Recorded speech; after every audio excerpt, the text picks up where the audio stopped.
Hello friends and welcome to the Exams Made Simple. We are back again with the Hindu complete newspaper analysis for 2nd of March 2024. 2 मार्च 2024 का the Hindu newspaper analysis देखेंगे. I hope आप लोग को हमारा content अच्छा लग रहा होगा. प्लीज़ प्लीज़ प्लीज़ लाइक ज़रूर करिएगा वीडियो को. अगर आप लोग वीडियो देख रहे हैं तो please do like it, do share it among your friends as well. और लाइक करने में कुछ नहीं जाता है, आपका कुछ पैसा भी नहीं लगेगा. Please do that from your and. Start करते हैं. सबसे पहले तो जो मैं आपको लेक्चर प्लान आज का बता देता हूँ कि क्या क्या रहेगा. सबसे पहले हम प्रीवियस ईयर के क्वेश्चंस देखेंगे 2 मार्च के एनालिसिस में. Then map of the day में आज हम श्रीलंका के पूरे प्रोविंसेस देखेंगे, श्रीलंका के कुछ इंपॉर्टेंट पॉइंट्स देखेंगे फॉर आर रेफरेंस, क्योंकि आज न्यूज़ में भी काफ़ी ज़्यादा था Sri Lanka. Then news items, obviously बात है द हिंदू के न्यूज़ एनालिसिस में जितने भी न्यूज़पेपर के आइटम्स हैं वो देखेंगे. देन एडिटोरियल एनालिसिस, ठीक है ना. इसके अलावा कौन कौन से टॉपिक्स हम डिस्कस करने वाले हैं, तो मेजर हम पहले तो इंडिया के पावर प्रोजेक्ट जो श्रीलंका में है, अभी उसको इंडिया को मिला है, वो डिस्कस करेंगे. देन सेकंड जीएसटी के बारे में सारी चीज़ें डिस्कस करेंगे. एलिफेंट्स की एक ब्यूरियल प्रैक्टिस के बारे में पता चला है, वो डिस्कस करेंगे. ग्रीन हशिंग जानेंगे क्या होता है. एनबीडीएसए के बारे में पढ़ेंगे और रशिया यूक्रेन वॉर के स्टेलमेट के बारे में पढ़ेंगे. इसके अलावा एडिटोरियल में हम डिकोडिंग द स्क्रिप्ट जो कि जीनोम इंडिया प्रोजेक्ट है उसके बारे में देखेंगे. देन सेकंड है डेथ पेनल्टी क्राइसिस के बारे में. तो all these news items will be covered in today's analysis. I hope you will B enjoying the analysis, ठीक है ना. सबसे पहले हम शुरू करते हैं आज के सवालों के साथ जो कि प्रीलिम्स के प्रीवियस ईयर क्वेश्चन हैं अभी. सबसे पहला सवाल है which of the following, this question I have discussed yesterday, so let me open the new one, है ना. आज वाला मेरे को ओपन कर लेने दो. Okay, so this is the one, है ना. कल वाला ओपन हो गया था. So the question is this question, match list 1 with list 2 and select the correct answers, ठीक है ना. 2 लिस्ट दी हैं आपको. लिस्ट 1 में क्रॉप्स दिए हैं, लिस्ट 2 में आपको जियोग्राफिकल कंडीशंस दी हैं, आपको मैच करना है. पहला लिखा है बार्ले, सेकंड इधर राइस लिखा है, मिलेट्स लिखा है, टी लिखा है. आप इसको थोड़ा इत्मीनान से 2 सेकंड पढ़िए, उसके बाद अगर आप मुझे आंसर बता सकें तो बहुत अच्छा रहेगा. कमेंट सेक्शन में ये जरूर बताना कि कितने आपसे बनते थे, बिल्कुल ईमानदारी के साथ, ठीक है ना.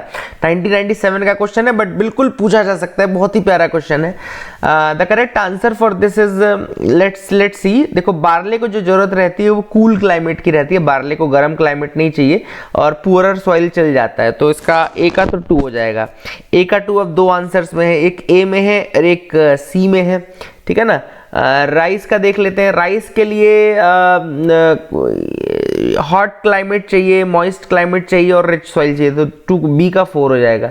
तो ये आंसर तो ए हो जाएगा. आंसर विल बी ए. अब आप लोग एक बार मैच कर लीजिए. टी के लिए आपको देखो क्या लिखा है. टी के लिए इसमें टी के लिए भी वार्म क्लाइमेट चाहिए, मॉइस्ट क्लाइमेट और हाई एल्टीट्यूड चाहिए. बिल्कुल सही है. Answer will be A in this, ठीक है. तो I hope you got clarity regarding this. A answer है. क्वेश्चन नंबर 2 देखते हैं. असर्शन कह रहा है कि insect resistant transgenic cotton has been produced by inserting Bt gene, ठीक है. रीजन कह रहा है the Bt gene is derived from a bacterium, ठीक है ना. तो अब ऑप्शंस आपके सामने है. Both A and R are true, R is the correct explanation. Both A and R are true but R is not the correct explanation. C कह रहा है A is true, R is false. A is false, R is true. So I hope you will be able to answer this question. The correct answer which the UPC gave in 1999, that is the answer A. इसका correct answer A है. A and R both are true. R is the correct explanation of A, ठीक है ना. Obvious हमको पता है ना, Bacillus thuringiensis बोलते हैं. And Bacillus thuringiensis जो B है, that is a bacterium Bacillus and वो insect resistant इसीलिए ट्रांसजेनिक बनता है, ठीक है ना. क्वेश्चन नंबर 3 में आते हैं जेनेटिक इंजीनियरिंग अप्रेजल कमेटी के बारे में. ये जो क्रॉप्स रहते हैं उनको अप्रूवल देता है, जेनेटिक क्रॉप्स को अप्रूवल देता है ना. तो आपको बताना है कौन सी मिनिस्ट्री के अंतर्गत आता है. Options are A agriculture ministry, B है इन्वायरमेंट एंड फॉरेस्ट्री, तीसरी है commerce and industry and fourth है रूरल डेवलपमेंट. तो ये आंसर मैं आपके ऊपर छोड़ता हूँ. 2 क्वेश्चन हमने देखे, ये बहुत ही आसान सवाल है. I hope you will be able to answer this question. Please do this, है ना. Let's move to the second part जो कि आज हमारा the map of the day है. मैप ऑफ द डे में आज हमने आपको बताया था कि श्रीलंका का हम मैप देखेंगे. सबसे पहले श्रीलंका की अगर हम बात करें तो इंडिया के साथ इसका जो बॉर्डर शेयर होता है उसमें मेन जो पार्ट है यहाँ पे, यह देखा होगा आपने, यहाँ पे अपना एडम्स ब्रिज आता है, एडम्स ब्रिज आता है, this is the Adams bridge वाला पार्ट। इधर गल्फ ऑफ मन्नार है ना, गल्फ ऑफ मन्नार इंडिया का बिल्कुल सदर्न पार्ट है। देन इधर साइड ऊपर इसको हम पाक स्ट्रेट बोलते हैं, पाक बे, पाक स्ट्रेट, जो भी आपको बोलना है ना, that is the thing. Then इसके अलावा यहाँ पे जो सबसे नदन पार्ट है, जब सबसे नदन पार्ट श्रीलंका का, कल भी मैंने आपको बताया था, ये है जाफना, जाफना पेनिनसुला आपको दिख रहा होगा। देन आपको पुलमोडई दिख रहा होगा, this is the Pulmoddai part. Wilpattu national park, Wilpattu national park कहाँ पर है? श्रीलंका में, तो याद रखिएगा विलपत्तू नेशनल पार्क कहाँ पर है? श्रीलंका में। देन यहाँ पे त्रिंकोमली दिख रहा होगा, दिख रहा है ईस्टर्न पार्ट में, बिल्कुल आपको त्रिंकोमली दिख रहा होगा, very very important part of Sri Lanka. यान रिवर है, काला रिवर है, कालू रिवर है, किरिंदी रिवर है, ठीक है ना। तो ये 3-4 नदियाँ देखें, यान, काला, कालू, किरिंदी रिवर्स। एंड यहाँ पे आपको दिख रहा होगा त्रिंकोमली, देन बट्टी कालवा, एंड यहाँ पे आपको दिख रहा होगा गाला, गाले, जो भी बहुत इंपॉर्टेंट यहाँ पे है, यहाँ पे मैचेस बहुत होते हैं, क्रिकेट बहुत होता है ना, गाला, गाले, जो भी बोलना है। देन याला national park second national park है। हम्बन टोटा, यहाँ हम्बन टोटा तो आपको पता होगा चाइनीज़ इन्फ्लुएंस बहुत ज़्यादा है हम्बन टोटा में, ठीक है ना। इसके अलावा यहाँ पे कोलंबो, जो कोलंबो वाला पार्ट है वो यहाँ के वेस्टर्न पार्ट में है, कोलंबो और निगोम्बो दोनों आपको दिख रहा होगा। माउंट लाविनिया भी है, कोट्टे भी एक इंपॉर्टेंट पार्ट है, कोट्टे है ना, ये भी दिख रहा है आपका। एंड मटाले भी इंपॉर्टेंट पार्ट है, मटाले भी देयर इज दैट पार्ट। अब जो आज हम बात करेंगे न्यूज़ में वो है इंडिया के ये श्रीलंका के नदन पार्ट की, दैट इज जाफना वाला पोर्शन, ठीक है ना। तो अभी जब अब न्यूज़ में आएगी तो आपको वहाँ पे क्लियर हो जाएगा, ठीक है। तो I hope you got clarity regarding this part as well. अब हम न्यूज़ एनालिसिस की तरफ आते हैं। तो पहली न्यूज़ जो फ्रंट पेज की वो है China out, Bengaluru based company inks pact with Sri Lanka energy body to build hybrid power project. अब यहाँ पे चाइना से प्रोजेक्ट ले करके बेंगलोर की एक कंपनी को दे दिया गया है, इंडिया को दे दिया है कुल मिलाकर के। द रीज़न इसका क्या है? रीज़न ये था कि चाइनीज़ जो प्रोजेक्ट हैंडल कर रहे थे ये नदन पार्ट में ऑफ श्रीलंका, वो कर रहे थे थ्रू लोन के माध्यम से। इंडिया ने कहा कि हम आपको ग्रांट के माध्यम से, मतलब हम आपको मुफ्त राशि देंगे। ऑब्वियस सी बात है, देखो एक तरीके से ये स्ट्रेटेजिक जीत है इंडिया की, क्योंकि एक तो चाइना को आउट करके हमको प्रोजेक्ट मिल रहा है ना। दूसरी चीज़ वो चूंकि हमारे बॉर्डर से बहुत क्लोज था, अगर आपने देखा होगा नदन पार्ट जो है वो बिल्कुल आपका इधर एडम्स ब्रिज के बाद और यहाँ पे पूरा पाक बे, पाक स्ट्रेट के बाद वही लग जाता है, तो मतलब बहुत क्लोज है। तो यहाँ पे चाइनीज़ इन्फ्लुएंस का होना सही नहीं था हमारे लिए, तो इसलिए ये हाइब्रिड प्रोजेक्ट इंडिया को मिलना ज़रूरी था। And that is the reason why we got that project. Just Tamil Nadu coast से 50 किलोमीटर की दूरी पर ये प्रोजेक्ट था, जाफना पेनिनसुला। देखो यहाँ पर लिखा ना जाफना, तो now you will be able to understand कि हाँ यार ये जाफना पेनिनसुला सर ने बताया था, तो इसलिए ये लोकेशन मैंने आपको बताई ज़रूरी था।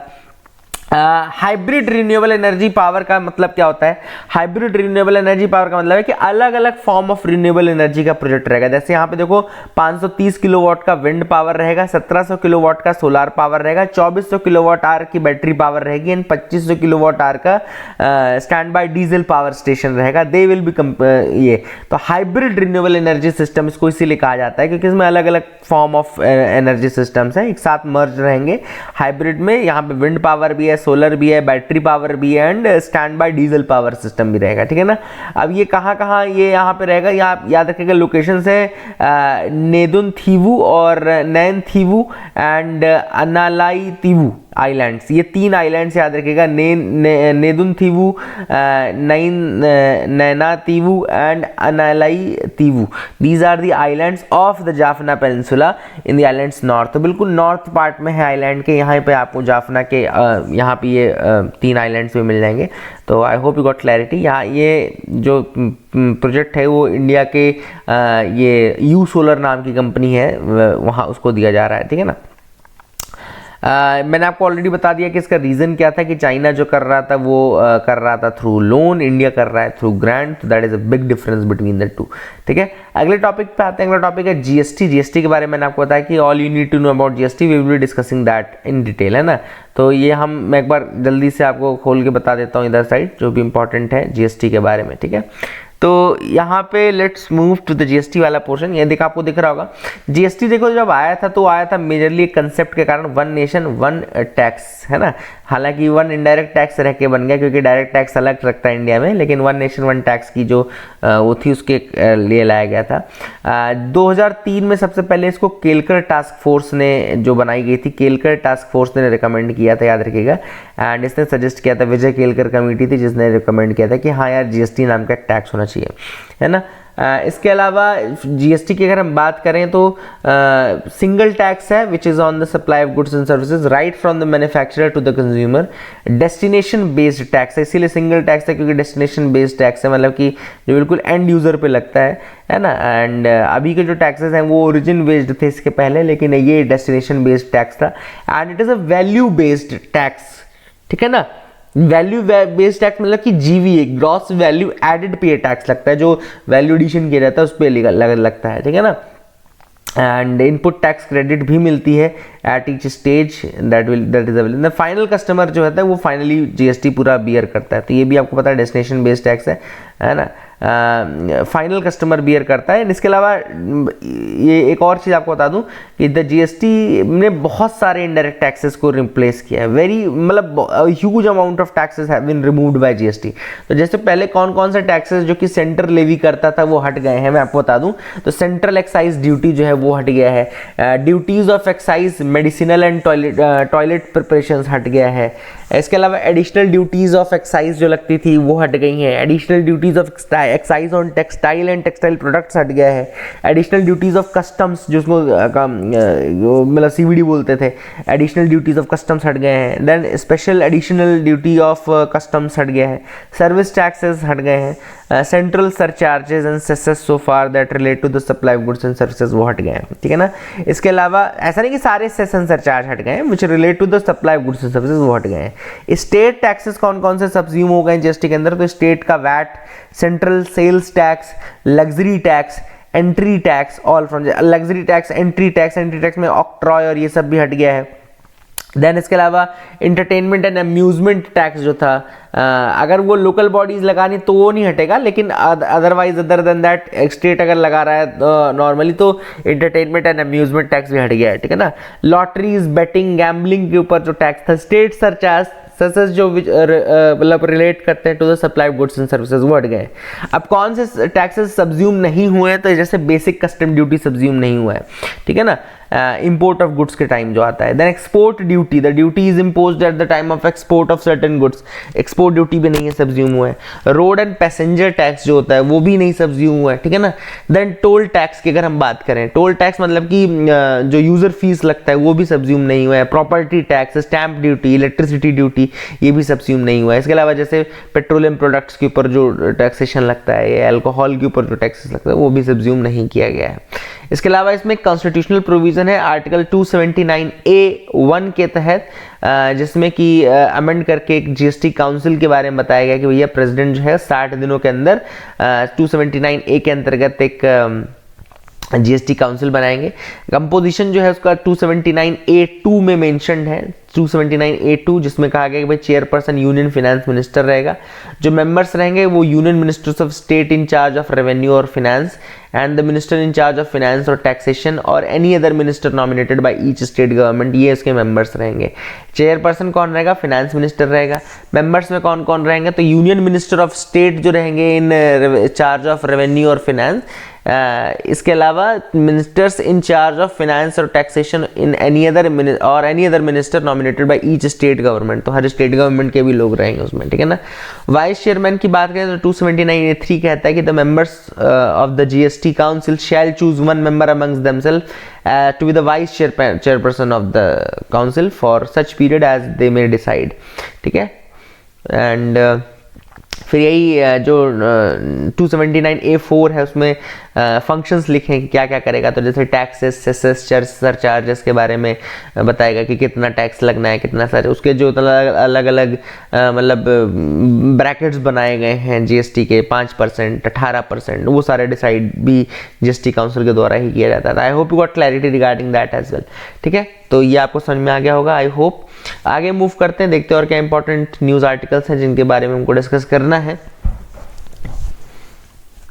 तो you can move ahead with me, आप बिल्कुल मेरे साथ पढ़ सकते हैं। एक आर्टिकल कल चूंकि हमने वेबसाइट से जब पढ़ाया था तो जो आर्टिकल रह गया था, हालांकि हिंदू में भी वो दिखा नहीं था मुझे, लेकिन एक टॉपिक था ग्रीन हशिंग, एक टर्म था जो आया था green hushing. What is this green hushing? तो देखो यहाँ पे डेफिनेशन सिंपल लिखी है मैंने, इसमें आपको समझ में आ जाएगा। Green hushing is like being shy about doing good deeds, मतलब जब आप कुछ अच्छा करते हो लेकिन बताते नहीं हो, जग जाहिर नहीं करते हो थोड़ा उसके बारे में, आप वही नेकी कर दरिया में डालने वाली चीज़ है। तो अगर एक कंपनी है which is working in the commercial sphere but it is working on sustainability efforts, तो सस्टेनेबिलिटी के साथ वो काम कर रहा है और एनवायरनमेंट को प्रोटेक्ट करने के लिए काम कर रहा है, एनवायरनमेंट फ्रेंडली मेथोडोलॉजीज अपनी कंपनी में अप्लाई कर रहा है, but stage quiet for the fear of being called out, है ना, फॉर नॉट डूइंग इनफ। तो मतलब कि कंपनी काम कर रही है लेकिन उसको हो सकता है ये लग रहा है कि भाई शांत रहो, ज़्यादा वो नहीं करना चाहिए, नहीं तो ऐसा ना हो कि लोग ये कहने लगे कि हाँ यार ये ज़्यादा नहीं कर रहा है। मतलब कई बार ऐसा भी होता है ना कि लोग कहते भी हैं और तारीफ भी करते कहते लेकिन और करने की ज़रूरत है, तो दैट इज़ अ थिंग। तो एक होता है ग्रीन वॉशिंग। ग्रीन वॉशिंग में आप कम करते हो और मतलब इको फ्रेंडली नहीं होते हो, पर फिर भी हर जगह ढिंडोरा पीटते हो कि आप इको फ्रेंडली हो। लेकिन ग्रीन हशिंग में आप ज़्यादा करते हो बट आप बोलते नहीं हो, ढिंडोरा नहीं पीटते, इस डर के मारे कि कहीं ऐसा ना हो कि लोग कहने लगे कि आप अभी भी कम कर रहे हो और आपको और करने की जरूरत है, तो इसको ग्रीन हशिंग बोलते हैं। तो I hope you got clarity regarding both of these terms. ये टर्मिनोलॉजीज आपको समझ में आ गई होंगी। आप मेरे साथ बिल्कुल अब आगे बढ़ सकते हैं, देखते हैं और क्या इंपॉर्टेंट न्यूज़ आर्टिकल है जिनके बारे में हमको डिस्कस करना है। तो you can move head with me. अब यहाँ पे देखो लिखा है India to establish international alliance to protect big cats. अब मैंने हालांकि ये न्यूज़ आपको कल के एनालिसिस में बता दी थी, इसका नाम क्या है, इंटरनेशनल बिग कैट अलायंस। तो वही मैं आपको बता रहा हूँ कि ये बताने के लिए मैंने ये आर्टिकल लिया है कि कई लोग कल कह रहे थे कि सर वेबसाइट से जब अपन पढ़ाते हैं तो हिंदू के कुछ पेपर की चीज़ छूट जाती है। देखो पेपर की चीज़ में नेक्स्ट डे कवर हो जाएंगी, है ना। अब ऐसा भी है कि जो वेबसाइट में कई चीज़ें हैं जो यहाँ पे 2 दिन बाद आती है ना, तो ऐसी दोनों चीजें चलती रहती है। कहीं किसी एक सोर्स को हम रेफर कर सकते हैं, जैसे रात में भी अगर हम बनाते हैं वीडियो ना, तो उसमें यही सारी चीजें कवर हो जाएंगी, अगले दिन कवर हो जाएंगी, उस दिन नहीं कवर होंगी। तो ये आप टेंशन मत लिया करो, है ना। तो दैट इज द थिंग। अब ये तो आपको पता है कि इंटरनेशनल बिग कैट अलायंस जो है it will be on the lines of international solar alliance, जो कि ये भी इंडिया का ही इनिशिएटिव है, दोनों के ही हेडक्वार्टर इंडिया में रहेंगे, तो ये भी आपको याद रखना है। अब बिग कैट अलायंस में अभी लगभग 16 कंट्रीज मेंबर बन चुकी हैं। ये वो 16 कंट्रीज है जो जहाँ पे बिग कैट पॉपुलेशन है। इसके अलावा टोटल ओवरऑल 96 कंट्रीज हैं जहाँ पे ये बिग कैट्स की पॉपुलेशन है। तो वो 96 कंट्रीज में से बाकी जो कंट्रीज 80 कंट्री बची हैं वो भी धीरे धीरे ज्वाइन कर लेंगी। But as of now 16 countries have already given their approval, written approval to be a part of international big cat alliance, ठीक है ना। ग्लोबली जो बिग कैट्स हैं उनमें कौन कौन से एनिमल्स आते हैं, तो ये भी आप लोग देख लीजिएगा कि बिग कैट्स में आने वाले एनिमल्स हैं tiger, lion, leopard, snow leopard, puma, jaguar and cheetah. तो इसमें प्यूमा और जगुआर जो है वो इंडिया में नहीं होते, बाकी ये tiger, lion, leopard, snow leopard, cheetah ये सारे इंडिया में पाए जाते हैं। तो I hope you got clarity regarding that as well, to be very clear on this part, है ना। I hope you got clarity. अब यहाँ पे देखो लिखा है कि अभी तक इंटरनेशनली कोई ऐसी बॉडी नहीं है, there is no international body which addresses the concerns और challenges of big cats across the range of habitats, ठीक है ना। तो कोई ऐसी इंटरनेशनल बॉडी नहीं है। इस international big cat alliance the big pioneering step of India in that regard, तो काफ़ी बड़ा स्टेप है इंडिया का। अब इसका एक और इम्पोर्टेंस क्या होगा कि एडवांटेज होगा कि जो अकम्पनिंग मेंबर कंट्रीज हैं एक दूसरे के साथ बेस्ट प्रैक्टिसेस शेयर कर सकते हैं, repository, technical know how share कर सकते हैं, कॉर्पस फंड बनाया जाएगा, है ना, कॉर्पस ऑफ फंड बनाया जाएगा। इंडिया ऑलरेडी 150 करोड़ उसके लिए निकाल चुका है, ठीक है। तो all these will be the benefits of this membership big cat alliance. I hope you got clarity. आगे मूव करते हैं, देखते हैं और क्या इंपॉर्टेंट न्यूज आर्टिकल है जिनके बारे में हमको डिस्कस करना है, ठीक है। Let's move ahead. यहाँ पे एक पीएम जनमन स्कीम के बारे में आया था, है ना, पीएम जनमन, क्योंकि एक्यूरेट डेटा नहीं है इसलिए थोड़ा सा इसमें दिक्कत हो रही है इसके एप्लीकेबल में। अब देखो पीएम जनमन का फुल फॉर्म देखो क्या आएगा, पीएम जनजातीय आदिवासी न्याय महाअभियान, ठीक है ना, पीएम जनमन। तो एक काम करता हूँ मैं इसको एक बार अपन पीआईबी में देख लेते हैं, क्योंकि जो कभी भी स्कीम के बारे में अगर आपको पढ़ना है तो पीआईबी से अच्छा कोई सोर्स नहीं है ना। तो let's see that once.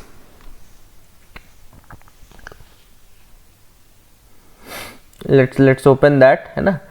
PM जनमन के बारे में। और बस इसमें न्यूज़ में ये चीज़ थी कि चूँकि एक्यूरेट डेटा नहीं है regarding the tribes and all, इसी कारण से क्या हो रहा है कि जो इम्प्लीमेंटेशन है, इम्प्लीमेंटेशन सही से नहीं हो रहा, ठीक है ना। पीएम ओके,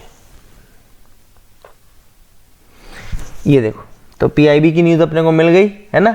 पीआईबी में आपको स्कीम्स वाला पार्ट कभी भी पढ़ना रहा करे ना, तो उसको हमेशा आप पीआईबी डाल दिया करो। तो पीआईबी से अच्छा मेरे हिसाब से तो कोई और मतलब एनालिसिस नहीं करता है पीआईबी से ज़्यादा अच्छा। तो यहाँ पे देखो लिखा था कि कैबिनेट ने अप्रूव कर दिया है, प्राइम मिनिस्टर नरेंद्र मोदी के द्वारा हेड की जाती है कैबिनेट, तो ये पता ही होगा।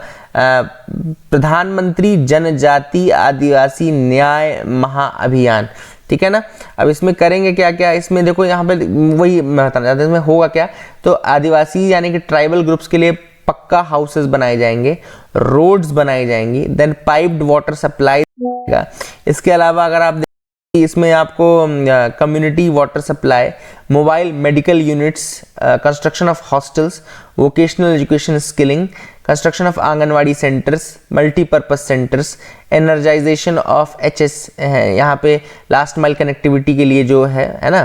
देन आपका इसके अलावा जो वन के केंद्र रहते हैं, वन केंद्राज, उनको भी किया जाएगा, ठीक है ना। इसके अलावा इसमें मोबाइल टावर्स के भी इंस्टॉलेशन किए जाएंगे, सोलर ऑफ ग्रिड सिस्टम्स भी लगाए जाएंगे, ठीक है ना। तो ये भी इंपॉर्टेंट है। प्लस ये मेजरली जो है इसमें पीवीटीजीज को ध्यान में रखा जाएगा। देखो यहाँ पे जो ये स्कीम है, इसका स्कीम का मेन एम है ट्राइबल्स में भी ये पीवीटीजीज हाउस होल्ड को टारगेट करती है, ठीक है ना। जो जनमन स्कीम है ना, प्रधानमंत्री जनजाति आदिवासी न्याय महाअभियान, तो इसमें जो मेजर जो ट्राइबल ग्रुप है जिसको ये टारगेट करेगा वो है द पीवीटीजी, यानी पर्टिकुलरली वल्नरेबल ट्राइबल ग्रुप्स। जो टोटल हमारे पास 75 पीवीटीजीज हैं, है ना। देखो यहाँ पे लिखा भी है 75 ट्राइब्स हैं which are the PVTGs.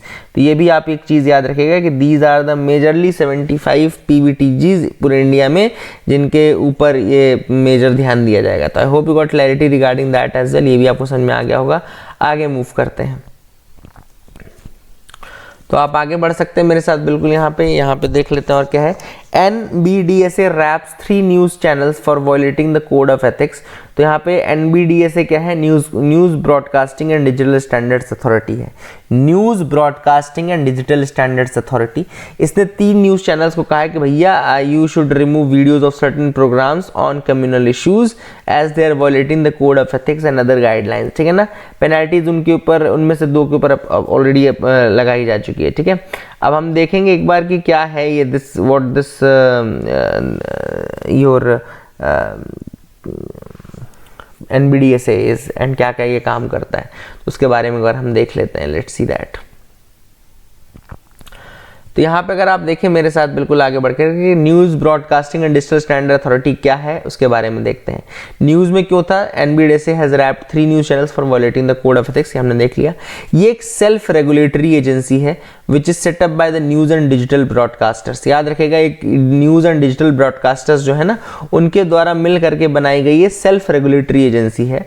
And it is an independent body set up by the news broadcasters and digital association. Independent है, सेल्फ रेगुलेटरी है, ठीक है ना। And it serves as a representative of the private TV news channels, current affairs, digital broadcasters, इन सबका एक representative के रूप में ये काम करता है, ठीक है ना। And it describes itself as the collective voice of the news, current affairs and digital broadcasters of India. It is funded entirely by the members, जो इसके मेंबर्स हैं। इसमें 26 न्यूज़ चैनल्स हैं, करंट अफेयर्स ब्रॉडकास्टर्स हैं, जिसमें 119 news and current affairs channels हैं इसके members हैं ना। Various senior members of the Indian media are also in the board of directors. Composition की बात करें न्यूज़ ब्रॉडकास्टर्स की ग्रुप की, तो इसमें the body includes a chairperson who has to be an eminent jurist and other members such as news editors, those experienced in the field of law, education, literature, public ad, etc. and इनको nominate किया जाता है by the majority of the board and former Supreme Court Judge A.K. Sikri जो currently है इसके chairperson है। Functioning की बात करें तो इसमें it lays down fosters high standards, ethical practices है ना। इसके अलावा ये objectivity, impartiality for maintaining discretion, ये सारी चीज़ें करती हैं। पावर्स में बात करूँ तो प्रोसीडिंग्स इनिशिएट की जा सकती हैं इसके द्वारा। Complaints refer to the authority by the ministry of information broadcasting, मतलब इंफॉर्मेशन ब्रॉडकास्टिंग मिनिस्ट्री भी कई कंप्लेंट्स यहाँ पे रेफर करती है। इसमें 2 टियर प्रोसीजर है रिड्रेसल, ग्रीवेंस रिड्रेसल का, ठीक है ना।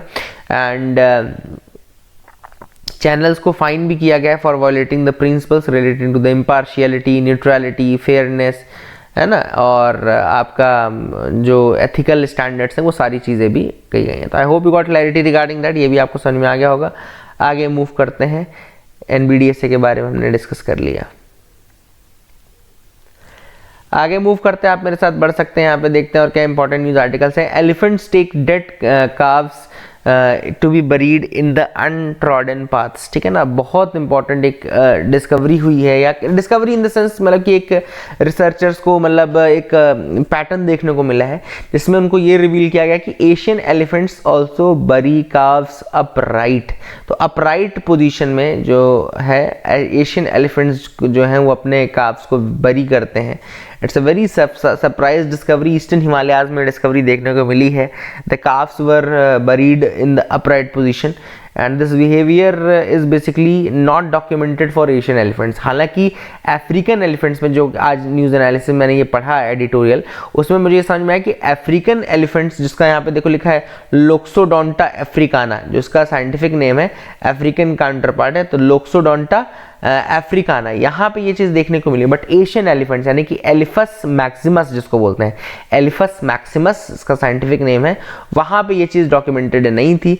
अब ऑथर ने इसका रीजनिंग क्या दिया है, रीज़न ये दिया कि जो हैबिटेट लॉस है एलिफेंट्स का, या ह्यूमन एलिफेंट कॉन्फ्लिक्ट जो काफ़ी ज़्यादा बढ़ता जा रहा है, उस कारण से कुछ नए फीचर्स जो हैं वो एलिफेंट्स के बिहेवियर में आ चुके हैं। शेयर्ड स्पेस है भाई, तो जैसा यहाँ इस कारण से ये फीचर्स देखने को मिल सकते हैं, ठीक है ना। हालांकि एक और चीज़ देखने को मिली कि वो जो पुराने जहाँ पे भी ब्यूरियल हुए थे ना एलिफेंट्स ने किए हैं, तो वहाँ पे उस पाथ को वो नहीं जाते हैं, या उस पाथ पे वो नहीं चलते हैं, उसकी जगह उसके पैरेलली वो फिर जाते हैं। हालांकि ये क्यों करते हैं दैट इज़ अननोन। कई लोग का ये कहना है कि भैया some memory might be there, है ना, and that is a thing which is there. I hope you got clarity. Elephants की बात करें तो they are keystone species, natural heritage में आते हैं। And Karnataka has the highest elephant population in India. And conservation status की बात करें तो CMS के अंदर ये अपेंडिक्स 1 में है, वाइल्ड लाइफ प्रोटेक्शन एक्ट के शेड्यूल 1 में है। IUCN की लिस्ट में अगर हम देखें तो इंडेंजर्ड है Asian elephant. African forest elephant तो क्रिटिकली इंडेंजर्ड है। अफ्रीकन सवाना एलिफेंट इंडेंजर्ड है। कंजर्वेशन एफर्ट्स की बात करें तो भारत में गज यात्रा नाम का एक प्रोजेक्ट चलता है, देन प्रोजेक्ट एलिफेंट चलता है, ऑलरेडी एलिफेंट कॉरिडोर्स बनाए जा रहे हैं, है ना। इसके अलावा माइक प्रोग्राम है, monitoring of illegal killing of elephants program. And world elephant day भी मनाया जाता है। कब होता है world elephant day, comment section में करके बताना तो ज़रा एक बार, है ना। I hope you will be able to tell that. अच्छा, आपको पता ना कि इस बार भी एक क्वेश्चन आया था एलिफेंट के ऊपर 2020 में, I think. Let's see that question. UPSC prelims question on elephants. Let me open that. अगर वो इजीली मिल जाता है तो हम एक बार देख लेते हैं ना।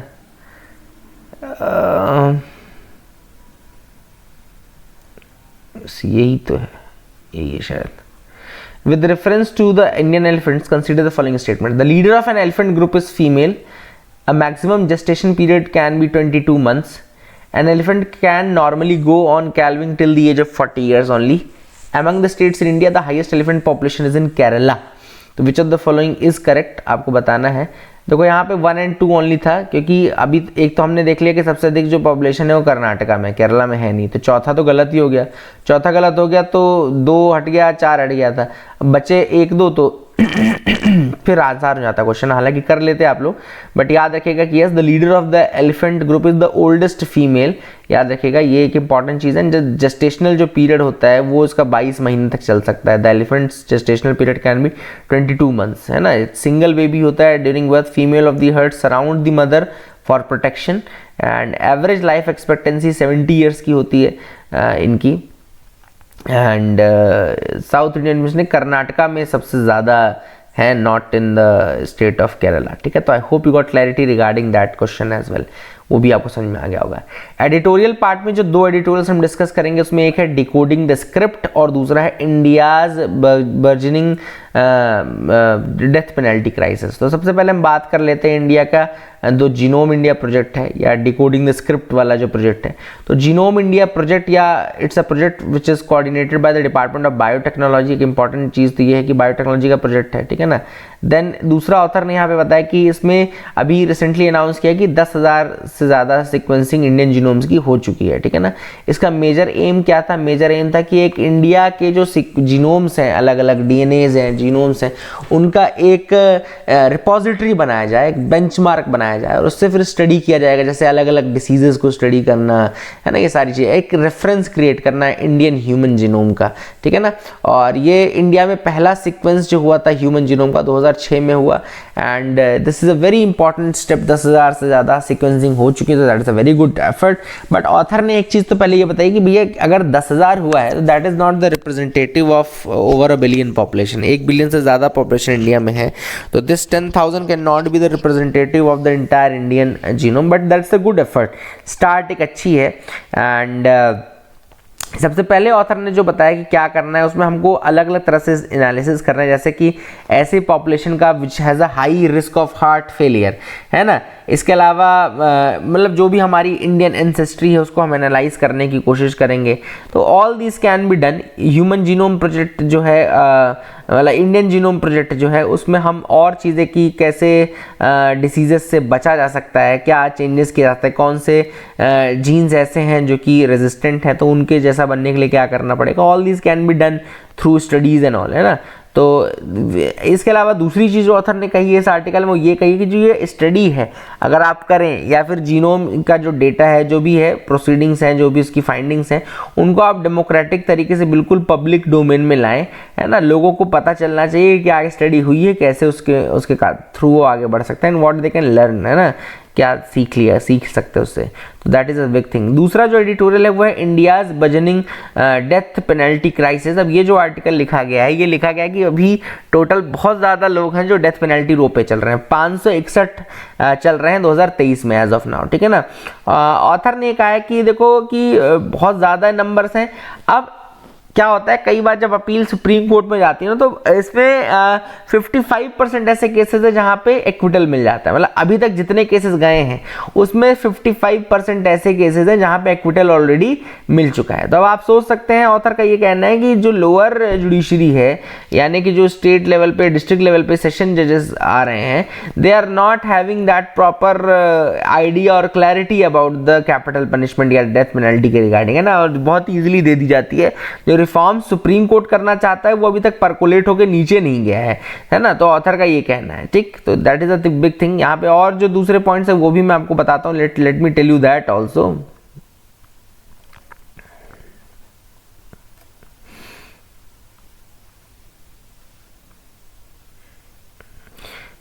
जो लास्ट आर्टिकल था उसमें देखो यही ऑथर ने ये भी कहा था ना कि आपको और सीक्वेंसिंग करने की जरूरत है, मैंने आपको बता दिया। देन दूसरी कंट्रीज के साथ आप कोलैबोरेट करो, है ना, तो that can be a good effort. अब यहाँ पे जो हम आर्टिकल बात कर रहे हैं वहाँ पे सबसे पहले ऑथर ने कहा है कि सबसे बड़ी बात है कि there is a failed reform at the lower level. तो सुप्रीम कोर्ट जो चाहता है रिफॉर्म्स की बात करता है वो लोअर लेवल पे नहीं पहुंच रहे। This is the first thing जो ऑथर सेज।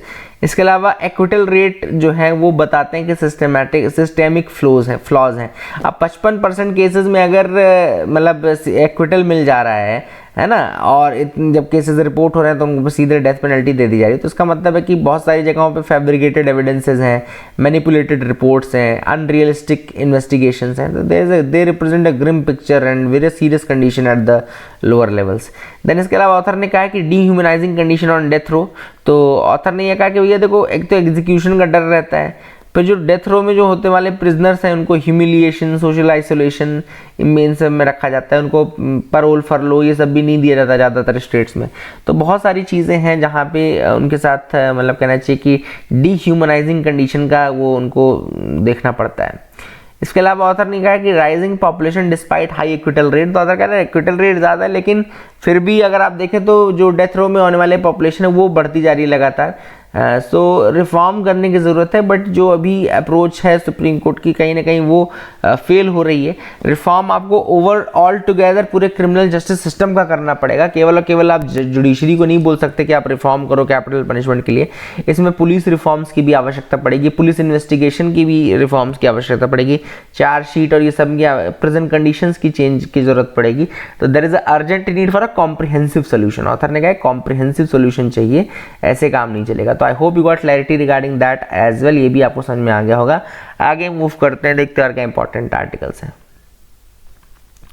तो ये बाकी आर्टिकल तो यहाँ पे बुलडोजर जस्टिस और इन सब के बारे में है, ये भी आर्टिकल हम नहीं डिस्कस करेंगे क्योंकि that is not very important from the news point of view, ठीक है। तो यहाँ पे ये हो चुका है, I hope you got clarity. Under sea cable disrupt हो चुकी हैं बहुत सारी, रेड सी में जो इंडिया यूरोप को कनेक्ट करने वाली अंडर सी केबल्स थी वो डिसरप्ट हो चुकी हैं, डिस्ट्रॉय हो चुकी हैं because of the targeted attacks. Obvious बात है, इसका रीज़न तो टारगेटेड अटैक ही है, तो that is a big thing which is there. I hope you got clarity regarding that. So I hope आपको एनालिसिस पसंद आया होगा। अगर आया है तो please do like it, do share it among your friends as well. आप ज़रूर लाइक शेयर करें एंड जो कमी है वो बताएं उसके बारे में। Thank you, have a nice day.